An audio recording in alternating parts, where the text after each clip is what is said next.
Bonjour tout le monde, bienvenue à ce nouveau rendez-vous de Folie douce. Ici Yvan Bugeaud. Aujourd'hui à l'émission, Valérie Richer vient nous parler du regroupement provincial en santé et bien-être des hommes. À l'espresso et à l'espresso allongé, le sujet est la perversion narcissique. Notre collaboratrice Catherine Stassin est aussi des nôtres. Elle nous parle des bienfaits de la nature. Vous écoutez Folie douce, émission numéro 796.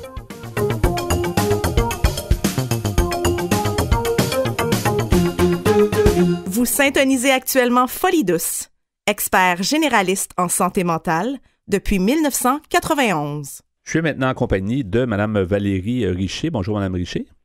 Bonjour. Bonjour, bienvenue à l'émission Folie douce. Vous êtes directrice générale du regroupement provincial en santé et bien-être des hommes, qu'on appelle, je pense qu'il y a des lettres, là, le RPSBEH, c'est ça? Oui, c'est tout à fait ça. Ça Oui. fait un grand nom, donc on raccourcit avec des lettres. Oui, mais ça dit quand même ce que ça a à dire. Comment vous pouvez nous présenter justement ce regroupement? Le regroupement est existant. Il a été incorporé officiellement en 2011. Je ne sais pas si vous avez connu le rapport de Gilles Rondeau en 2004. Oui. Il y a beaucoup de démarches qui sont parties suite à ce rapport-là qui parlait vraiment de s'ouvrir à la réalité et de répondre aux besoins des hommes. Donc, suite à ça, il y a un comité avec des organismes, des représentants de d'autres regroupements qui se sont réunis ensemble pour justement mettre sur pied le regroupement provincial en santé et bien-être des hommes. Un des très grands objectifs sur lesquels les membres qui étaient tous bénévoles à ce moment-là aussi ont travaillé, c'est vraiment au niveau du plan d'action ministériel en santé et bien-être des hommes qui est arrivé en 2017. Donc, ça a été vraiment un très, très grand dénouement pour les membres du regroupement puisque ça a été des années de travail pour maintenant avoir le plan d'action ministériel. Avant qu'il y ait un regroupement, justement, au niveau de la santé et bien-être des hommes, est-ce qu'il y avait quand même des services, mais est-ce qu'on peut dire qu'il n'y avait pas vraiment de lien parce qu'un regroupement, ça sert quand même au moins à diffuser l'information et à avoir un certain lien avec toutes les régions du Québec, c'est un peu ça, là? Oui, effectivement. Il existe des ressources pour hommes depuis de nombreuses années, d'autres qui sont plus récentes, c'est vraiment très varié. Il y a d'autres regroupements qui existent aussi. Je pense à Cœur d'Homme, qui est un regroupement de la région de Québec qui existe depuis, si je ne me trompe pas, une trentaine d'années, qui, eux, se spécifient, c'est vraiment un regroupement sectoriel, donc au niveau de la violence conjugale. Tandis que le regroupement provincial en santé et bien-être des hommes va être vraiment un regroupement transversal pour favoriser l'amélioration de la santé et bien-être des hommes en général. Ouais. Il y a d'autres regroupements sectoriels aussi qui existent, d'autres plus récents, d'autres plus anciens, mais qui vont vraiment travailler en fonction du secteur d'activité, tandis que nous, on est vraiment plus transversal. Est-ce qu'on peut déjà voir des résultats? Parce qu'il y a toutes sortes de facteurs qui font que peut-être la santé des hommes s'améliore, peut-être qu'on encourage encore plus les hommes à en parler, à consulter, à s'ouvrir finalement. Est-ce que vous constatez de votre côté justement une meilleure, peut-être une meilleure santé pour les hommes au Québec? Bien, je vous dirais que justement, il y a des données qui sont plus récentes, qui ont été faites, un sondage SOM sur la demande d'aide des hommes qui a été produit en 2017. C'est une demande qui a été faite par le regroupement provincial en collaboration avec le pôle d'expertise qui a été créé aussi suite au plan d'action ministériel. Ce sondage-là permet de mettre en lumière les facteurs facilitant une demande d'aide par rapport aux hommes. Qu'est-ce qui fait que les hommes consultent pas? Qu'est-ce qui fait que les hommes consultent? C'est quand même 25 de la clientèle masculine qui a souffert de détresse psychologique. C'est quand même un chiffre assez important. Donc, ce sondage-là permet d'avoir des données récentes qui n'existaient pas sur la demande d'aide des hommes et permet aux organismes pour hommes de s'adapter et de voir qu'est-ce qu'on peut mettre en place justement pour aider cette clientèle-là à recevoir des services. Est-ce qu'on sait justement pourquoi les hommes consultent moins ou ont moins consulté dans le passé? Peut-être ça s'améliore, mais est-ce qu'on sait pourquoi? C'est peut-être une question, je crois, d'habitude. On n'a pas été habitué à s'ouvrir au niveau de notre santé mentale ou physique, quoi? Bien, encore une fois, ce qui ressort au niveau du sondage, il y a l'inconnu. Souvent, les hommes disaient, si je sais ce qui m'attend, si je sais à quoi va ressembler une rencontre avec un intervenant psychosocial, parce qu'il y a beaucoup de choses qui restent dans l'abstrait. Si je demande de l'aide, ça va ressembler à quoi? Est-ce que je vais être 1h30 étendue sur un divan à raconter ma vie? Est-ce que je vais rencontrer un homme, une femme? Est-ce que je vais avoir des questionnaires à remplir? Donc, ce qui est ressorti dans le sondage, c'est que lorsque les hommes connaissent un petit peu les démarches qui s'en viennent, c'est moins connu, ça les incite à demander de l'aide et à aller vers les services. Là. C'est ça, parce que c'est toujours flou, tu sais, quand on dit souvent, tu sais, aller chercher de l'aide, tout ça, mais ça reste toujours comme une espèce de concept, là. On ne sait pas trop par où commencer, puis est-ce qu'on en parle à nos proches, est-ce qu'on va voir un médecin, est-ce qu'on va voir un CLSC, je ne sais pas, donc c'est toujours un peu embêtant, puis c'est vrai que, comme vous dites, si les hommes savent un peu à quoi s'attendre, ben ça les aide, là. Et vous parlez des médecins. Dans le sondage, en fait, c'est 2000 hommes au Québec qui ont été sondés. Donc, c'est quand même un portrait dans différentes régions, de différentes situations. Donc, c'est quand même assez global comme portrait.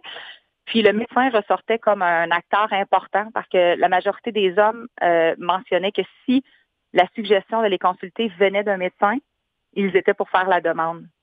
C'était même plus significatif que si c'était le ou la conjointe qui suggérait d'aller consulter. OK, c'est un point important. C'est quand même intéressant parce qu'il y a tellement de drames qui peuvent être évités. Tu sais, souvent, on dit que les hommes, il y a un taux de suicide quand même important, puis il y a souvent des hommes qui, justement, ne demandent pas d'aide, puis finalement, ça finit par un drame. Donc, si on peut sauver certaines personnes, je pense que c'est déjà un très bon point, là.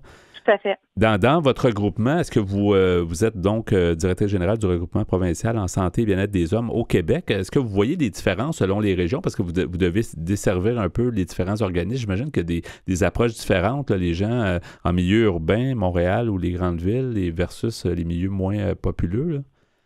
Oui, nos membres pourraient effectivement vous parler de leur situation respective parce que c'est évident qu'en milieu rural ou en milieu urbain, les réalités sont pas les mêmes. Si on pense juste à, je vous donne un exemple qui est quand même une ville, mais Drummondville, le système de transport en commun n'est pas aussi accessible que Montréal ou Sherbrooke. Donc, des fois, de se déplacer, d'aller vers les rendez-vous. Si on est en campagne, je pense, la semaine dernière, je m'entretenais avec une organisation qui travaille avec les familles agricoles. Donc, pour eux, toute la saison forte des récoltes, les hommes sont dans les champs, ils n'ont pas le temps. Donc, des fois, oui, la problématique est là, le temps manque et tout ça. Est-ce que c'est d'adapter les services? Est-ce que c'est d'être capable de se rendre à domicile? Est-ce que c'est de faire des services par téléphone?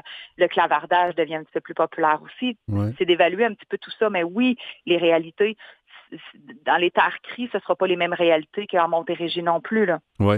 Et comme regroupement, avez-vous des responsabilités, disons, de conseiller ou d'informer, je sais pas, le gouvernement, de donner un peu, de faire des représentations? Est-ce que c'est un peu dans votre mandat aussi, là, au niveau du regroupement? On a l'aspect de représentation politique avec le ministère de la Santé et des Services sociaux. Donc, oui, on essaie d'être la meilleure voix là, pour nos membres pour parler des réalités, des demandes, de quels sont les besoins, mais c'est sûr que tout ça est en développement aussi parce que le regroupement est relativement récent et il n'y avait pas de permanence encore tout récemment au regroupement. Donc, c'est sûr que c'était les administrateurs qui portaient le tout à bout de bras, c'était quand même demandant. Maintenant, il y a moi qui est en poste à temps plein et on a une agente de liaison aussi qui est avec nous à temps plein. Donc, c'est plus facilitant, justement, pour être capable d'offrir des services aux membres. Qu'est-ce que vous visez dans un monde idéal? T'sais, on sait que c'est toujours, la plupart aussi des organisations comme ça, soit les regroupements ou des organismes communautaires qui aident la population en santé mentale ou en problématiques là, sociales, se plaignent souvent, c'est de l'argent, parce qu'avec l'argent, ils sont capables d'avoir les services qui viennent avec. Mais dans un monde idéal, vous voudriez que le regroupement devienne quoi ou comment vous voudriez qu'il progresse, justement, pour les prochaines années? De devenir rassembleur, de devenir un acteur important en santé et bien-être des hommes au Québec, de permettre de démystifier toute la situation des hommes et de travailler vraiment pour l'équité et l'égalité des genres. Ouais. Les besoins des fois, il y a des gens qui me disent, ben là, il y a des regroupements pour hommes, est-ce que ça veut dire que les regroupements pour femmes sont plus importants ou quoi que ce soit? Absolument pas. Les femmes ont encore des besoins importants, il y a encore des inégalités. Les hommes sont plus les pères, si on parle juste du rôle parental de l'homme, c'est plus du tout le rôle parental d'il y a 50 ans où l'homme était à l'époque un petit peu plus pourvoyeur de famille. Aujourd'hui, il y a des multifonctions, les rôles sont partagés, les tâches sont partagées, les stress sont partagés. Donc, de part et d'autre, on vise vraiment l'équité et l'égalité entre les genres aussi, puis de pouvoir travailler à améliorer la situation de tous, ben oui, des hommes en général aussi. Et c'est pas parce que ça s'appelle regroupement des justement santé et bien-être des hommes que les femmes ne peuvent pas s'y intéresser. D'après vous êtes directrice générale, c'est pas un homme qui en est. Tu sais, à quelque part, on doit s'entraider, là, c'est ça, c'est pas confiné au sexe masculin. Là. Absolument pas. Puis j'aime le point que vous apportez parce que ça faisait partie des objectifs du conseil d'administration. Si la présidente de notre conseil d'administration est une femme, on a beaucoup de membres masculins au sein du conseil d'administration et on y tient aussi parce qu'on est quand même un regroupement pour hommes, donc c'est important d'avoir cet aspect-là, mais il y a la mixité est très bienvenue au sein du regroupement. Là. Oui. Au moment où on se parle, quels sont les services qu'on peut obtenir? Est-ce que si, je sais pas, des organisations se mettent en branle dans des régions, est-ce qu'ils peuvent vous appeler? Comment vous pouvez les aider ou qu'est-ce que vous pouvez offrir comme service, disons, comme en tant que regroupement? Il y a différents aspects. C'est sûr qu'une fois par année, la majorité de nos membres vont participer une fois par année à notre rendez-vous national en santé et bien-être des hommes. Habituellement, il a lieu à chaque printemps avec un thème différent. Au niveau de la formation, c'est un colloque qui va être très, très pertinent et qui permet d'échanger autant au niveau de la recherche que de la pratique. Donc ça fait partie d'un événement assez majeur au niveau du regroupement. On a la Journée québécoise en santé et bien-être des hommes dont on fait la promotion à chaque année. On peut aider les régions aussi là, au niveau du matériel promotionnel, d'activités, des choses comme ça. C'est quand cette journée-là? Cette journée-là, c'est à quel moment? Tout le monde connaît le 8 mars, mais c'est le 19 novembre. Oh, OK. Parce que non, c'est pas très connu mais le 8 mars, c'est très connu, mais effectivement, le 19 novembre, c'est quand même c'est bien de le savoir, là. Oui, puis ça fait partie de nos mandats aussi de faire la promotion de la Journée québécoise en santé et bien-être des hommes. Ouais. Et de faire la promotion dans les régions pour qu'ensuite chacune des régions puisse faire des activités en lien avec cette journée-là et en faire la promotion pour sensibiliser les gens à la santé et bien-être des hommes. Et ça prend des moments bien précis comme ça. Tu sais, vous parlez du colloque, vous parlez d'une journée parce que, oui, à l'année longue, il faut que ça soit comme ça, mais s'il y a un moment qui peut au moins faire allumer une certaine, je sais pas, un intérêt ou, ben, tu sais, c'est déjà gagné. Après ça, les gens vont peut-être s'y intéresser plus, puis ça va faire des petits, là. C'est un peu ça. Oui, tout à fait. Puis c'est sûr qu'un des grands objectifs aussi, tantôt je vous parlais du sondage sur la demande d'aide des hommes, il est découlé de ça beaucoup de priorités, entre autres d'être en mesure de répertorier un site Internet où toutes les ressources pour hommes pourraient être disponibles. Donc c'est sûr que pour une personne qui a peut-être une difficulté à aller cogner à une porte, à téléphoner, à tomber sur une boîte vocale, mais il pourrait voir dans sa région tout ce qui se fait comme service. Est-ce qu'il y a des besoins d'aide alimentaire? Est-ce qu'il y a des besoins de consulter en individuel? Est-ce qu'il y a des idées suicidaires? Est-ce que c'est un problème de violence? Peu importe, il sera en mesure de voir les services qui sont offerts pour lui. Oui, c'est intéressant ça. Avant de terminer, reste quelques instants encore, est-ce qu'on peut mentionner la meilleure façon, parce que vous avez différentes façons de pouvoir vous faire connaître, en fait. Il y a le site web, il y a Facebook. Pouvez-vous nous donner les informations, les coordonnées, en fait? Oui, on a un site Internet qui est le rpsbeh.com. Vous pouvez voir sur ce site-là notre mission, nos objectifs. Si vous souhaitez devenir membre, les catégories de membres, le coût d'adhésion. Vous êtes en mesure de voir toutes les dernières publications aussi. Donc, par exemple, le sondage que je vous parlais tout à l'heure, il y a un webinaire en ligne dont vous pouvez avoir accès. Tous les résultats du sondage sont là aussi. À chaque année, les informations en lien avec le colloque et la Journée québécoise en santé et bien-être des hommes sont là. Mm-hmm. Vous pouvez commander votre matériel promotionnel. On a également notre page Facebook, qui est le regroupement provincial en santé et bien-être des hommes. Donc, si on cherche ça, absolument, on va tomber dessus. Dans le fond, c'est carrément ça. Oui, tout à fait. On va avoir le... Puis, dans cette page-là, on fait la promotion de divers outils et on essaie aussi de faire connaître davantage nos membres par le biais de la page. Là. C'est intéressant, non? C'est intéressant de vous connaître. C'est la première fois qu'on vous présente à la radio, mais c'est de notre côté, mais c'est intéressant. On va suivre votre développement. Merci infiniment. Ben oui, ça va juste, je pense, grandir comme... tous les bonnes idées comme ça. Je pense que c'est une bonne idée de pouvoir rassembler tout le monde. Merci beaucoup, Mme Valérie Richer, d'avoir été les nôtres donc, à l'émission Folie douce et à une prochaine et bonne continuation. Merci, au plaisir. Merci, au revoir. Vous aimez gazouiller? La bonne santé mentale vous titille? Suivez Folie douce radio sur Twitter. Nous voici maintenant rendus au bloc Espresso. Bonjour Pierre Laporte. Salut Yvan. Alors aujourd'hui, le sujet que tu nous amènes, la perversion narcissique. Oui, on parle des pervers. Oui, les gros mots aujourd'hui. En fait, oui, la perversion narcissique, on parle des narcissiques, il y en a plus qu'on pense. En fait, j'ai pris ça sur le site internet qui s'appelle, tiens-toi bien, ça s'appelle « Je récupère mon ex.com ». C'est un site où on parle d'abord et avant tout des problèmes de couple. Ouais. L'article s'appelle « Pervers narcissique, 4 signes le trahissant ». Ici, on utilise le masculin parce que apparemment qu'il y a plus d'hommes qui ont ce problème de personnalité. Okay. C'est un texte écrit par Antoine Pétavin, qui est auteur français et spécialiste en situation de vie de couple. Il nous dit « L'homme pervers narcissique est comme un vampire. Il trouve sa proie et la fatigue jusqu'à l'épuisement. Manipulateur psychologique, il redouble d'intelligence et d'ingéniosité pour parvenir à ses fins. Quelles sont les caractéristiques de manipulateur? Peut-on vivre en couple avec un pervers narcissique et comment démasquer un tel profil? » Sujet à la mode de nos jours, la manipulation a toujours existé. Outil parfois indispensable pour capter l'attention d'un auditoire ou savoir se comporter en société, la manipulation affective peut détruire celui ou celle qui l'a subi. Les manipulateurs font l'objet de nombreux articles ou sujets de reportages. Mais qu'en est-il réellement de ce type d'individu? Que recherche le manipulateur chez l'autre? Comment démasquer un pervers narcissique? Êtes-vous en présence d'un conjoint présentant ce trouble? Si c'est le cas, comment gérer un conjoint manipulateur? Monsieur Pétavin nous dit tout simplement un conseil, fuyez. Prenez vos jambes à votre cou et fuyez. Parce qu'apparemment, il n'y a rien à faire avec un narcissique, ou très peu en tout cas. Ouais. La définition, il n'existe pas officiellement de définition du pervers narcissique. En revanche, l'écrivain Paul-Claude Racamier en proposait la description suivante. Il nous dit « Le mouvement pervers narcissique se définit essentiellement comme une façon organisée de se défendre de toute douleur et contradiction interne et de les expulser pour les faire couver ailleurs, tout en se survalorisant. Tout cela aux dépens d'autrui. Mm-hmm. » Alors, on refoule ou on rejette ses problèmes sur l'autre. Ça doit être des gens qui souffrent à quelque part, parce que si on rejette les problèmes sur l'autre, c'est qu'à quelque part, on c'est qu'il y a des problèmes. Oui, puis on est pas de les assumer, puis de se dire, c'est peut-être à nous ces problèmes-là. Exactement, mais tu vas voir plus loin que, oui, c'est vrai, tu as raison, ce sont des gens qui souffrent, mais qui ne veulent pas, absolument pas, ressentir leur souffrance. Ou soit même le reconnaître, peut-être.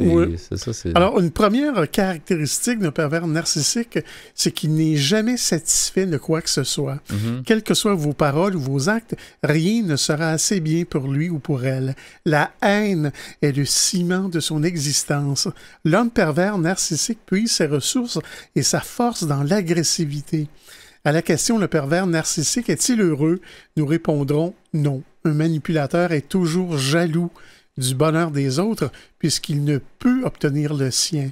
Il aura donc tendance à détruire ce qu'il aime. Comme le dit Racamier en amour, le pervers narcissique cherche à se défendre de toute douleur et contradiction interne. Ce n'est donc pas un être heureux et épanoui. Et un être dur à vivre, épuisant sûrement pour l'entourage. Hein? Extrêmement, oui. Ouais. Une relation naturelle et saine est impossible pour un pervers narcissique. L'homme manipulateur est incapable d'aimer.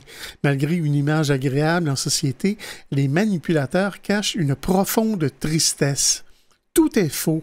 Leur apparence agréable est fragile, leur sociabilité, leur gentillesse. Le but du manipulateur pervers narcissique est de triompher de l'autre. Il est alors prêt à toutes les ruses, tous les stratagèmes pour y parvenir. Deuxième caractéristique, les pervers narcissiques sont incapables d'aimer tous les autres, même leur propre conjoint. Ce sont des êtres froids, calculateurs, qui éprouvent une totale indifférence à faire souffrir l'autre. On dirait que c'est un peu sadique. Donc, même. Fuyez, comme tu disais tantôt. Oui. Ils sont néanmoins très doués pour simuler la tendresse et la douceur, ayant beaucoup d'attention dans le début d'une relation. Par exemple, il va y avoir des cadeaux, des fleurs ou toutes sortes d'autres choses. Leur attention sont toujours des flambées superficielles, motivées par une satisfaction immédiate. Les manipulateurs se lassent très vite de leur proie. Les pervers narcissiques ignorent les véritables sentiments sincères. La séduction perverse ne comporte pas d'affectivité. Un manipulateur ne s'engagera jamais vraiment. Vous vous demandez comment réagit un manipulateur quand on le quitte.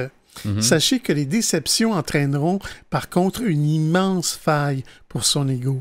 Ils peuvent devenir colériques, animés de désirs de vengeance et de ressentiment. S'il se sent blessé, le pervers narcissique ne cesse de se venger du coupable qui l'aura déçu ou quitté.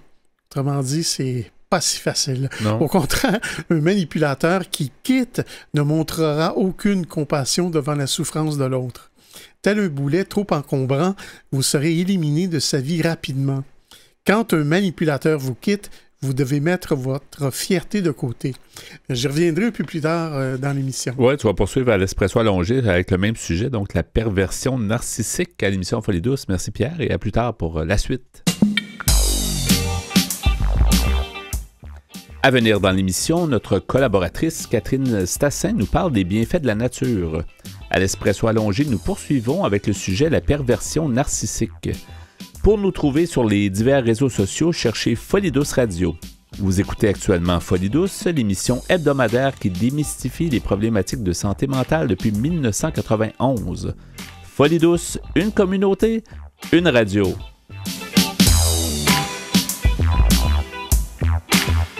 J'accueille à nouveau notre chroniqueuse Catherine. Bonjour Catherine, Catherine Stassin, bonjour. Bonjour Yvan. Bienvenue encore une fois à l'émission Folie douce. Tu nous amènes un beau sujet cette semaine, les bienfaits de la nature sur la santé mentale. Qu'est-ce qu'il y a de plus beau que ça, la nature? Hein? Bien sûr. C'est assez connu que l'exercice physique dans les espaces verts ou ailleurs a des bienfaits sur la santé physique, évidemment. Ouais. Mais ici, on va parler de santé mentale et donc on va voir comment la vitamine verte ou la présence en espace vert peut avoir des bienfaits sur la santé. Est-ce qu'on l'appelle vraiment comme ça maintenant, la vitamine verte? Je trouve ça beau. Oui, c'est-à-dire oui, en effet, on peut l'appeler la vitamine verte ou la vitamine G comme green. Oui. C'est un petit peu un trait d'humour parce que, bien entendu, cette vitamine en tant que telle n'existe pas, on est d'accord. Mais c'est donc les effets que peut avoir les espaces verts sur l'être humain et la sur nature, sa santé mentale. Effectivement, puis c'est pas d'hier, Voilà. je pense qu'on se sent bien la plupart du temps quand on va en nature. La plupart des gens, c'est rare que vont dire que, à moins qu'il y ait beaucoup de moustiques ou quelque chose, des inconvénients comme ça, mais encore, l'effet est assez, on le constate assez rapidement. Là. C'est ça, l'effet est important et en fait, il faut comprendre ce qui se passe dans notre corps parce qu'il y a vraiment des effets physiologiques, notamment la diminution. On sent la diminution du stress et de l'anxiété tout d'abord, et aussi une augmentation de la confiance et de l'estime de soi. OK. Alors, qu'est-ce qui se passe concrètement en fait? Pourquoi est-ce qu'on se sent comme ça en fait? C'est parce qu'il y a une diminution de l'hormone appelée cortisol. Donc ça, c'est l'hormone du stress. Ça va donc évidemment être au bénéfice de la santé mentale. Et il y a aussi une augmentation des neurotransmetteurs comme la dopamine et la sérotonine. D'accord? Donc, évidemment, ces éléments-là vont avoir un effet à court terme sur la santé mentale, un effet bénéfique. Il y a évidemment l'exposition en plus à la lumière du jour, donc le rayonnement UVB qui va permettre une métabolisation de la vitamine D, qui évidemment à prendre en compte, qui va permettre aussi un meilleur sommeil. Mm-hmm. Mais vraiment, c'est la diminution de l'hormone de stress, la cortisol, et l'augmentation de la dopamine et de la sérotonine pour l'anxiété et les gens souffrant de stress. Et en tout temps, même si quelqu'un n'a pas de problématique en particulier, quand on va à l'extérieur et qu'on se promène un peu à l'extérieur, effectivement, il y a moins de stress puis il y a un meilleur sommeil souvent qui est atteint rapidement. Là. C'est ça. Voilà, c'est sûr. Et alors pour ça, évidemment, il faut quand même un minimum de temps passé dans une semaine. On va prendre le temps qu'a étudié des chercheurs britanniques quand même pour avoir un repère. Ouais. Et ils ont estimé qu'il fallait passer 120 minutes, c'est facile à retenir, par semaine. Par semaine, donc 2 heures par semaine. Voilà, dans un espace vert. Évidemment, les espaces verts, ça peut être une rue bordée d'arbres, beaucoup d'arbres quand même. Ça peut être un parc public urbain, ça peut être une zone rurale boisée. Un boisé, une forêt, ça peut être une plage aussi. À Montréal, on est chanceux d'avoir le Mont-Royal. On est chanceux d'avoir le Mont-Royal. C'est un bijou, le Mont-Royal. Là. Voilà, mais on a aussi des quartiers qui sont très arborés. Donc, on pourrait s'arranger, évidemment, pour ne pas dans une zone où il y a trop de circulation. Oui. Si on ne veut pas aller dans un parc tout seul, on peut toujours aller marcher dans des rues arborées. Donc, il y a vraiment moyen d'aller trouver ces 120 minutes. Et ce qui est intéressant aussi, c'est que ce 120 minutes, il peut être passé, il peut être bénéfique pour la santé mentale, aussi bien si on fait de la marche que si on est contemplatif. C'est-à-dire qu'Yvan, tu pourrais t'asseoir sur un banc, admirer le paysage au Mont-Royal, pourquoi pas, et bénéficier quand même de ses effets. Ouais. Donc, ce n'est pas uniquement la marche, ce n'est pas un exercice physique qui fait cela, c'est vraiment la proximité avec la nature et le bénéfice dont on a parlé auparavant par rapport vraiment aux effets sur le corps. Il y a aussi un autre élément dont les gens parlent, mais bon, là, il manque d'études un petit peu, c'est que la nature serait vraiment un besoin fondamental, la proximité avec la nature. Donc peut-être le fait juste de se reconnecter avec la nature, sans penser aux autres effets, pourrait être quelque chose de favorable à la santé mentale. Ouais. Et ça coûte rien, hein, c'est ça. Ça coûte absolument rien. On va rien. le rappeler souvent, mais ça coûte rien. Il s'agit juste d'y aller puis d'être peut-être encouragé quand on parle de santé mentale. Des fois, on ne veut pas sortir, c'est ça? Et non. C'est ça. Et surtout, c'est valable pour les enfants, les jeunes, les adultes et les vieux. Oui. Donc, c'est valable pour absolument tout le monde et c'était vérifié par des études. Voilà. Donc, c'est certain que comme c'est valable pour l'ensemble de la population, il y a uniquement les personnes, évidemment, qui ne pourraient pas sortir.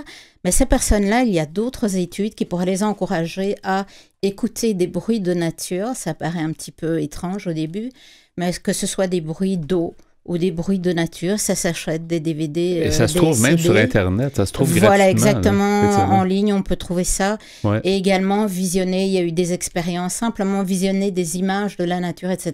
Ouais. Donc, pour les gens qui ne peuvent pas sortir, ça peut être aussi bénéfique. Parce que c'est ça, c'est tellement fort, hein, quand on regarde ça, c'est l'effet qui c'est le cerveau, j'imagine, qui capte ça, qui capte cet effet-là, qui retransmet là, un peu le bien-être que ça c'est supposé faire.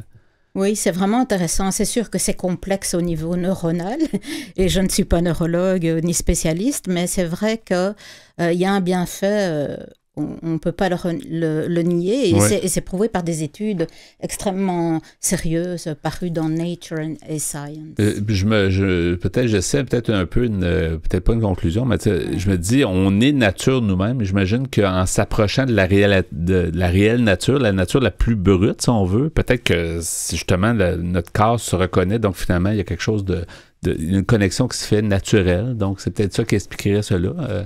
Peut-être. Moi, je ne sais pas. Je n'ai pas une explication personnelle, mais je sais que c'est au point tel que les sites de Parc Canada et d'autres grands sites comme la CEPAC ont des pages qui affichent clairement les effets du bien-être de la nature, de l'état de bien-être dans lequel la nature peut nous mettre.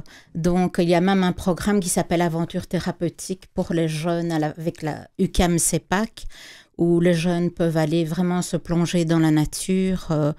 Il y a d'autres activités. Il a été aussi prouvé, par exemple, que les symptômes TDAH étaient diminués et régularisés pour les enfants qui avaient accès à des parcs des parcs urbains, excuse-moi. Oui, absolument. Ouais. Dans le 120 minutes dont tu nous parlais, Catherine, j'imagine que c'est de l'échelonner aussi, c'est de ne pas faire, le bienfait, c'est peut-être de le refaire le plus souvent possible, que ça soit récurrent dans une semaine. Là. Oui, en fait, ce qu'il y a, c'est qu'on peut aussi bien faire 10 minutes fois X, ou bien on peut faire 20 minutes jusqu'à ce que ça fasse 120 minutes. Ouais. Il n'y a pas, dans l'étude, il n'y avait pas de conclusion à ce niveau-là. Donc, l'idéal, c'est évidemment d'échelonner et pas de faire simplement 120 minutes, mais c'est aussi valable de faire le 120 minutes si on peut uniquement faire 2 heures le samedi. C'est ça, ça va quand même avoir un bienfait sur sa semaine. Tout à fait, tout à fait. Ouais. Oui. On voit qu'évidemment, ce sont des bienfaits à court terme. On le voit tout de suite, il y a un bien-être immédiat, même quand on sort d'une forêt et d'une marche en forêt ou d'un parc. Alors, il y a maintenant des études qui sont en cours pour évaluer à long terme les bienfaits. Et au Québec, quand on pense au Québec, il y a 80% de la population qui vivent en zone urbaine.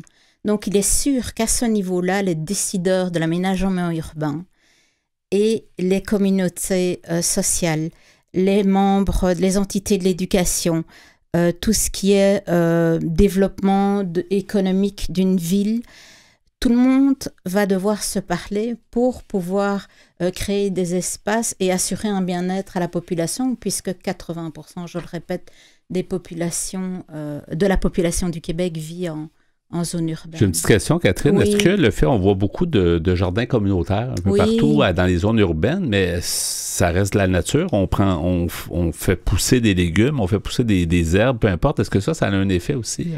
Tout à fait, ça a même été étudié. Donc, le fait de jardiner en communauté ou en jardin communautaire ou de marcher au sein d'un club, ça a été étudié. Ça fait partie de ce qu'on appelle l'écothérapie et ça peut donc tout à fait contribuer, de même qu'une aventure thérapeutique ou une balade seule en forêt, au bien-être qu'on peut éprouver. Et peut-être que l'aspect groupe, comme tu parles, de dire on fait une marche en groupe, c'est qu'on va combiner la nature et l'effet d'entraînement, parce que de soi-même, c'est toujours ça l'idée, c'est souvent de soi-même, c'est pas tout le monde qui a la volonté de sortir, de dire faut que j'y aille, beau temps, mauvais temps d'ailleurs, peu importe la saison, que ce soit l'hiver, chaque saison, l'automne, l'été et le printemps.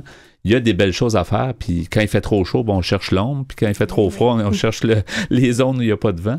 Mais effectivement, c'est peut-être un point très positif peut-être de se trouver un groupe pour nous aider à faire ça. Hein? En effet, et c'est certain que en plus, évidemment, des effets dont j'ai parlé sur le corps, il y a l'effet du lien social qui est créé. Pour les anxieux, les dépressifs, c'est aussi très important parce que c'est un des bienfaits qu'une marche peut créer en plus de la vitamine verte, c'est qu'il y a le lien social qui est créé également. Oui, exactement. Donc, on invite les gens à sortir. Sortez. Trouvez-vous une raison, mais sortez. C'est un peu ça. Allez prendre l'air. Après, allez. C'est ça. Profitez de la vitamine verte, elle est gratuite. Sortez. Et les gens qui ne peuvent pas sortir, essayez de pratiquer ce que j'ai cité. Donc, d'aller écouter des audios reproduisant les bruits de nature. Et puis, même en hiver, ce ne sera pas vert, c'est sûr, dehors, mais il faut sortir également. Et l'hiver, souvent, il y a un air qui est plus, on dirait, qui est plus sain, je dirais. Tu sais, l'air est moins pollué, peut-être. En tout cas, c'est l'impression. Vivifiant, oui, c'est l'impression qui est plus fait. claire. Donc, il y a quelque chose de bien aussi d'aller prendre l'air, de bien s'habiller puis d'y aller. Là. Tout à fait. C'est aussi quelque chose qui est documenté, que la qualité de l'air va bien irriguer le cerveau et c'est tout à fait documenté. Et donc, c'est sûr qu'il faut sortir, respirer de l'oxygène et de l'air non pollué parce que l'un est plus pollué à l'intérieur qu'à l'extérieur. Merci beaucoup pour ce sujet, Catherine Stassin. Donc, les bienfaits de la nature sur la santé mentale. On va certainement se revoir pour une autre chronique. Merci beaucoup d'avoir été là avec nous. Au revoir. Au revoir. Vous écoutez Folie douce. Témoignages, entrevues d'experts, chroniques, toutes les facettes de la santé mentale en une seule émission. Nous poursuivons donc avec l'espresso allongé et le sujet entamé plus tôt, la perversion narcissique, Pierre. Oui, les narcissiques, d'après un article sur Internet qui s'appelle « Pervers narcissique, 4 signes le trahissant ».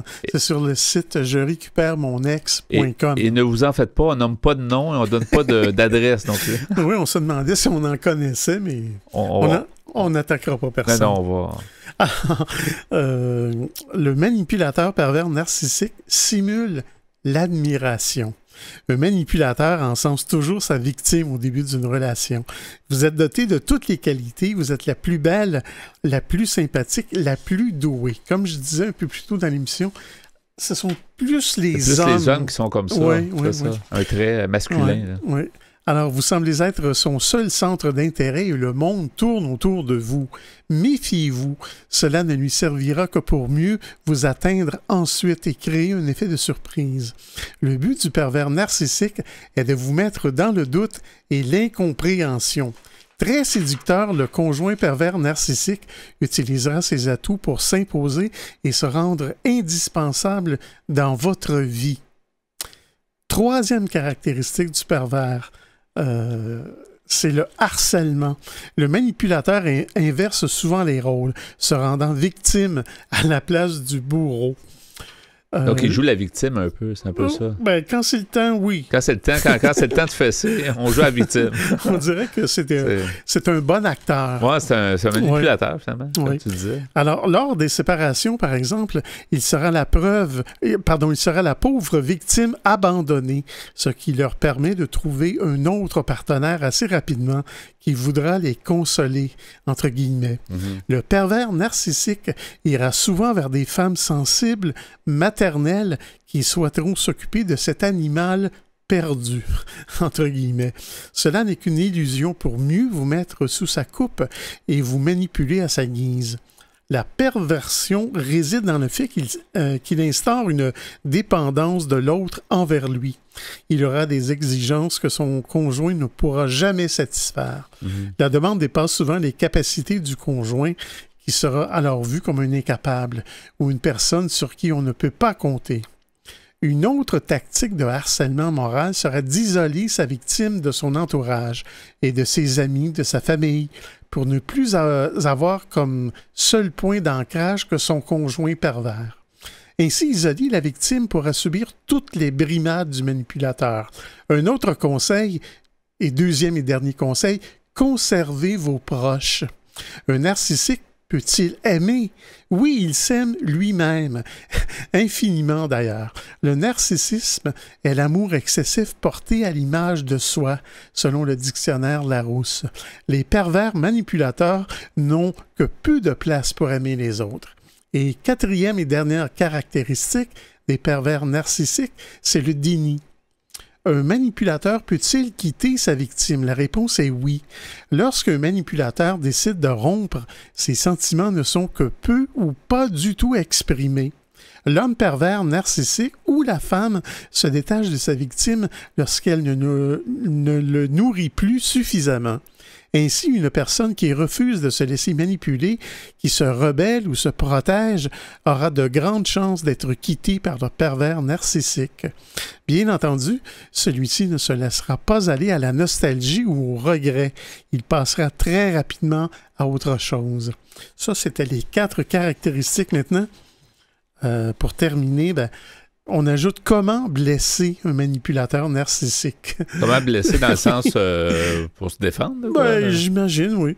Alors, on nous dit, beaucoup d'entre vous se demandent comment faire souffrir un manipulateur. Pour réussir à le toucher et lui faire mal, il faut le blesser dans son ego, le déstabiliser au point de générer des doutes. Si vous êtes sûr et certain ou certaine d'avoir affaire à un pervers narcissique, vous pourrez lui faire part de vos doutes. Faire souffrir un manipulateur narcissique n'est cependant pas évident. Son caractère difficile à cerner donne du fil à retordre à celui ou celle qui rêve de le blesser. Le quitter ou lui dire ses 4 vérités pourrait être libérateur. Pour énerver ou faire souffrir un pervers narcissique, la meilleure chose à faire est de travailler son développement personnel afin de prendre l'ascendant sur lui. De montrer qu'on est, on est sûr de soi. Oui. Puis, C'est grâce à l'indifférence et la confiance en soi qu'on peut réussir à déstabiliser un homme manipulateur. Autrement dit, si le manipulateur s'aperçoit qu'on n'est pas victime, oui, c'est ça, qu'on est capable de peut-être d'avoir conscience de ce qui se passe. Ça va le déstabiliser. Ça va comme Et finalement, la réaction d'un manipulateur démasqué. Le comportement d'un manipulateur démasqué reste fidèle à son image. Il n'hésite pas à mettre en avant les faiblesses de sa proie en la faisant culpabiliser. Le pervers narcissique ne va pas hésiter à se moquer de sa victime en lui laissant croire qu'elle se trompe, qu'elle est faible et paranoïaque. En conclusion, n'oubliez pas que le pervers narcissique est un bon acteur et qu'il peut se cacher derrière une personne d'apparence tout à fait inoffensive. Il s'agit en tout cas d'une personne avec laquelle vous entretenez un lien étroit et qui vous manipule, vous fait du mal et dont vous n'arrivez pas à vous défaire. Les conseils ci-dessus vous seront très précieux. Conservez-les dans un coin de votre tête. Donc, les 2 conseils, c'est fuyez et résister. Et conservez vos proches. Avais-tu lu quelque part dans tes informations, est-ce que ça touche beaucoup de monde? Est-ce que c'est quand même quelque chose qui est fréquent? Parce que, tu sais, ça demeure une espèce de trait de caractère un peu étrange. Là, c'est qu'on n'a pas de...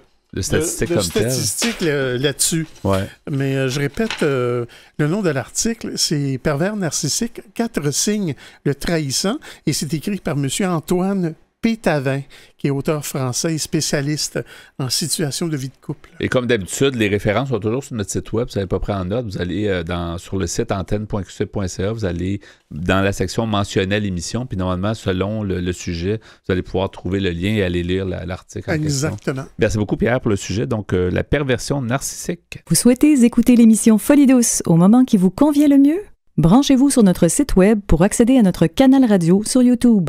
antenne.qc.ca, antenne.qc.ca. Quelques mots pour conclure ce rendez-vous de Folie douce. Alors, Pierre Laporte, je te remercie beaucoup pour la mise en onde de l'émission. Bienvenue, mon cher. Ainsi que pour le sujet que tu nous as amené dans les 2 blocs espresso, donc la perversion narcissique. Alors, il était question quand même d'une problématique qui est quand même, j'ai l'impression, assez répandue, mais qui n'est pas vraiment agréable pour les gens qui la subissent. Est-ce que tu en connais? Peut-être, mais on nommera pas de nom, comme on disait. Donc, on va garder ça, on va se garder une petite gêne, comme on dit. Merci beaucoup pour tout ça. Et je remercie notre invité Valérie Richer, qui nous a parlé du regroupement provincial en santé et bien-être des hommes. Notre collaboratrice Catherine Stassin est également des nôtres. Elle nous a proposé son sujet, les bienfaits de la nature. C'est Yvan Bugeaud, donc à l'animation. Bonne semaine à tous et à la prochaine Folie douce. Au revoir.